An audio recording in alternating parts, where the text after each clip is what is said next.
Hello, it's Adam here from Music Radar, back again looking at some more new plugins. This time I am looking at Novachord and Solovox from Cherry Audio. Now these two come in a package for the same price. Now neither of these are going to be your brand new go-to do-everything synths. These are very specific recreations of some very old physical instruments. So starting with the Novachord, which is what you see on screen here, this is a recreation of the Novachord organ which was released by Hammond in 1939. So the Novachord was a huge organ-type instrument which had 163 vacuum tubes inside of it. And while it is very basic by today's standards, it really pioneered a lot of things which we still use today. And it sounds really lovely. The original hardware never really took off in a big way for various reasons, but it was used a lot in film soundtracks, things like sci-fi movies and stuff like that. And yeah, it's just a really interesting piece of history and the kind of evolution of music synthesis. So the Novachord is here. We've also got the Solovox, which is kind of a spin-off of the Novachord. This is just a monophonic instrument, whereas the Novachord is fully polyphonic. And this is used for leads, and again with that kind of organ-y type sound. We'll skip back to the Novachord for now. You can see this beautiful recreation of the actual unit with all the wooden paneling and stuff. And you've got a recreation of all the controls here. So some of these will be familiar, some of them might be a bit strange. So you've got the deep tone control over here, which is almost like a kind of sub-bass slider that you get in some synthesizers. You've got first, second and third resonator controls there, brilliant tone and full tone, and then kind of bright mellow control here, which almost acts a bit like a low-pass filter. You've got this balancer control for between strong bass and soft bass, an attack control, which does exactly the same as you would expect on a modern synthesizer. It controls the rate of the attack. There's a volume control here, a vibrato, which we can set to off 1 or 2. And there's a depth for that over here, and then there's also a reverb selector over here, which slides between the two. So there's not much to it apart from that. It's obviously got some modern features like fully MIDI integrated, and these can all be assigned and automated. And it comes with a load of presets up here, which you'll see. If I click on all, you'll see it comes with those, so you can kind of get a good idea of the range of sounds available. And like I said, it's not hugely flexible in terms of sound design. It does some very specific things, but it is a really interesting piece of history, and it's very cool to have it recreated in software so nicely. I read that there's only about 5 of these working in the world at the moment, which is a real shame, but this is kind of recapturing that. And the sounds definitely are usable. They are some really nice soft pads and some kind of string-like leads, and they've got that real analog tube tone to them. So let's hear a few of the sounds you can get out of the Novachord. I'm going to jump through a few of my favourite presets and we'll take a listen. And then after that we'll jump onto the Solovox.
So yeah, that's just jumping through a few presets there.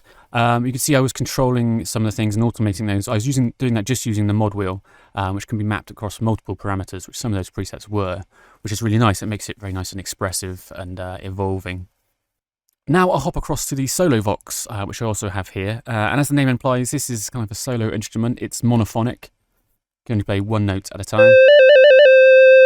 Again, using the kind of tube architecture, which you can actually see visually displayed at the top here, which is really cool. So you have similar controls on here to the Novachord. Some of them are labelled kind of the same deep tone and full tone. You've got first voice and second voice on this one, and that brilliant knob, and you've got a reverb knob on this one. You've got a glide control and a vibrato button, and then there's bass, tenor, alto, and soprano here. You can engage one or all of these at the same time to get fuller tones. So this is going to produce similar kind of tones, do similar kind of things to the Novachord. It's geared towards kind of strings and flutes and things like that, and organ sounds. But I'll go through this again and I'll try out some presets and we'll see how this one sounds.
So yeah, that's a little bit of what the Solovox can do alongside the Novachord. So very limited in scope, as it should be, but there's a lot of depth and richness and kind of humanity to those sounds there when you really listen closely. So overall, I'd say probably not an essential purchase for everyone, but a fascinating bit of music technology history. And I'm really glad they're being recreated and preserved in this way. I think it's fantastic, and Cherry Audio have done a fantastic job of capturing them. They both come together in a package, so I would say check out the Cherry Audio website for more info on that. They're pretty cheap, so I'd say definitely download the demo at least and give them a go. And look out for our full review in the magazine and on musicradar.com.